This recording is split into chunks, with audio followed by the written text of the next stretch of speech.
Magandang araw mga kaibigan. Ito, gusto ko lang magbigay ng reaksyon.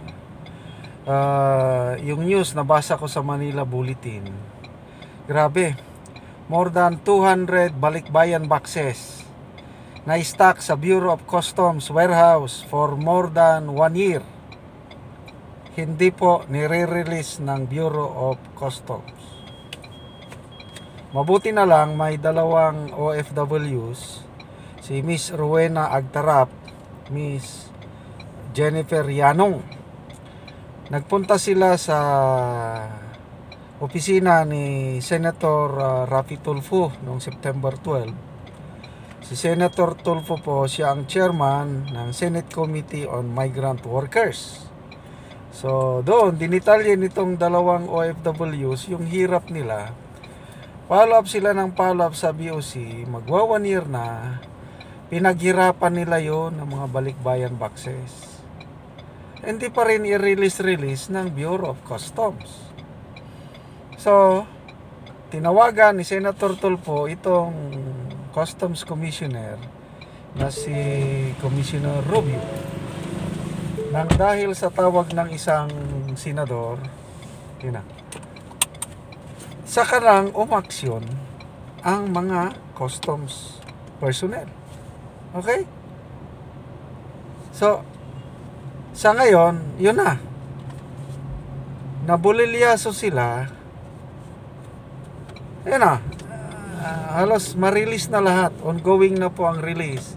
Na-contact na yung mga may-aring OFWs. Ay, Diyos ko. Ano bang nangyari sa ating gobyerno? Ako, nakakatanggap din ako ng balikbayan box. Yung galing sa mga subscribers ko, nagpapadala ng used clothing, food items, klase-klase. I don't know kung dumadaan pa ito sa Bureau of Customs. Mga it will take 3 to 4 months. Pag ipadala nila doon sa US, Canada ba o makakarating at makakarating. So, I don't know anong nangyari dito sa, diba sinasabi nila ang mga OFWs, sila yung sila yung modern day heroes. Modern day heroes, anong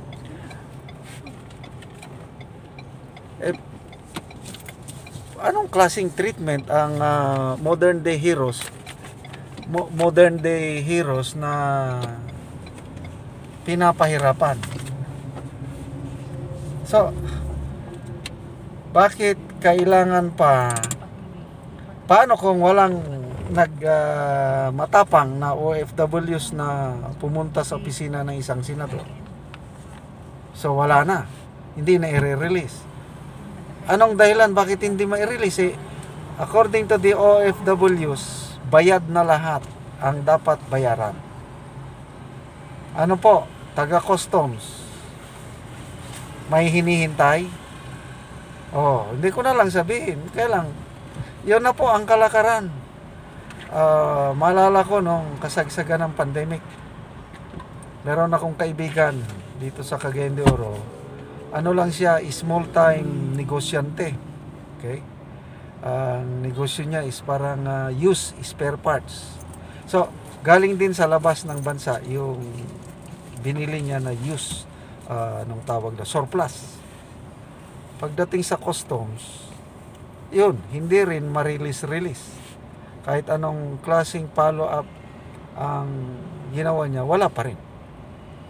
Nung naging friends kami sa Facebook, parang nagbaka sakali lang, General, baka matulungan mo ako sa customs. Surplus lang ng mga spare parts yung aking negosyo. Hindi naman i-release ng custom. Kahit anong gawin kong follow-up, ayaw talagang i-release. So, sabi ko, subukan ko lang. Meron akong kakilala sa custom, subukan ko. So yung kakilala ko, it so happens na nung nasa active service pa ako, na i-recommend ko na papasok sa customs, at tinanggap naman, naging ano na siya ngayon, regular employee na ng customs, kasi pasado sa anong tawag nun, yung customs exam o board exam ng customs, pasado, qualified naman, ayun, natanggap. Nung una, hirap na hirap siyang makapasok. I don't know, ganyan talaga sa gobyerno, palakasan eh. So ako naman, sinubukan ko lang, tinanggap.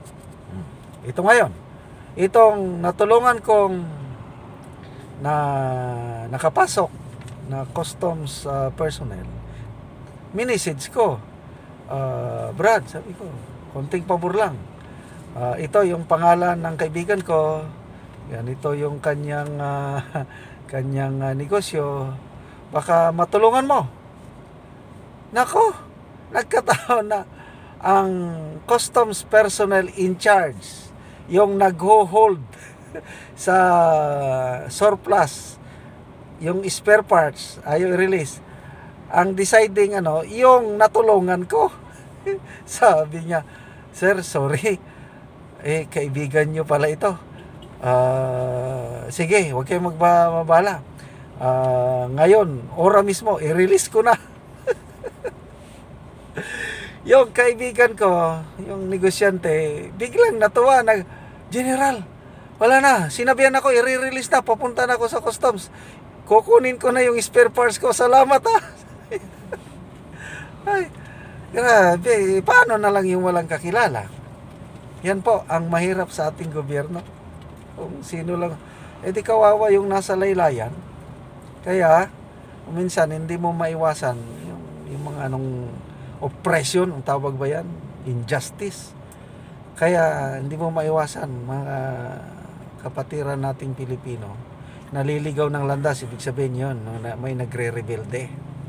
Kasi sa kakulangan, itong tunay na serbisyo.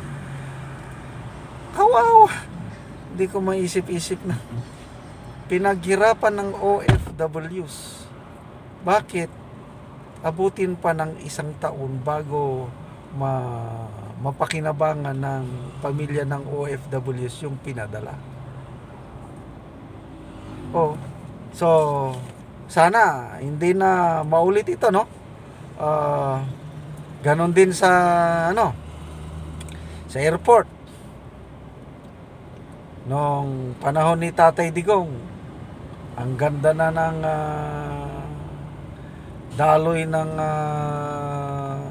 biyahe. Sana wala kang naririnig na aberya ng mga travelers.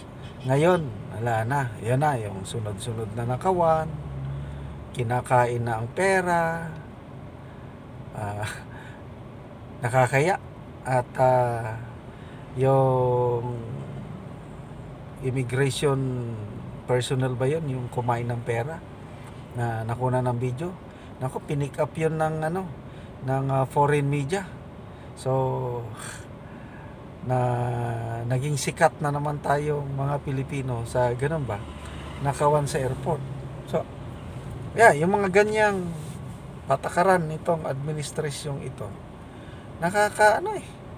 nakakadismaya, na imbes na bayan babangon muli, ngayon?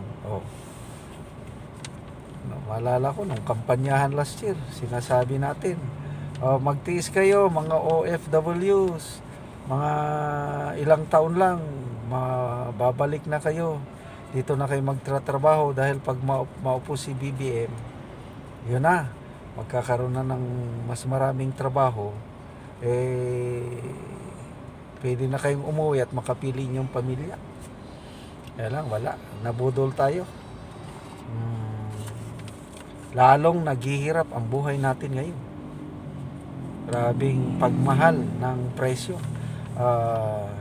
May nabasa kong article, sabi ng isang economist, baka by the end of this year, ang inflation rate aabot ng 6% average.